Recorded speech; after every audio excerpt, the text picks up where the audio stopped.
আসসালামু আলাইকুম, কি অবস্থা সবার? আলহামদুলিল্লাহ। আজকে আমরা আরেকটা সাফল্য সিলেট ভিসা সেন্টার থেকে লেগে আলহামদুলিল্লাহ ব্রিটিশ পাসপোর্টের লেগে অ্যাপ্রুভ হয়ে আইছে, আজকে স্টিকার লাগিয়ে আইছে আলহামদুলিল্লাহ। লেগে আমরা আমির ভাই ব্রিটিশ পাসপোর্ট আমরা তো ইয়ে পৌঁছেছে। তো আমির ভাই লেগে আপনি একটু কই চাইবেন লেগে আপনার অনুভূতিটা আপনার আমরার মাধ্যমে কিলা করছেন বা কই থেকে জানলা ওটা একটু কই চাইবেন। জি ভাই, ফার্স্ট অফ অল আমি আপনারা টিকটক থেকে দেখছি আর কি, আপনারা এসপিসি সেন্টার দেখছি।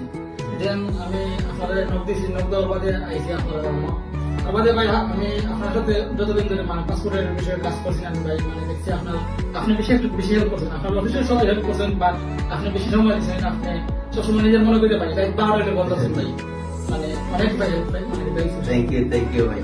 তো এখন হইলে গিয়া আপনার অনুভূতি কি দেখেন গিয়া পাইয়া? তো আপনারা শুনলাম। তো যারা হইলে গিয়া ব্রিটিশ পাসপোর্টের অ্যাপ্লাই করতেছে এরা সিলেট ভিসা সেন্টারে নক দিবা বা হইলে গিয়া আমরা অফিস কর্পোরেট অফিসে হইলে গিয়া ভিজিট করবা, তাইলে গিয়া আপনি সিলেট থেকে ব্রিটিশ পাসপোর্টের হইলে গিয়া অ্যাপ্লাই করতে পারবা। ধন্যবাদ।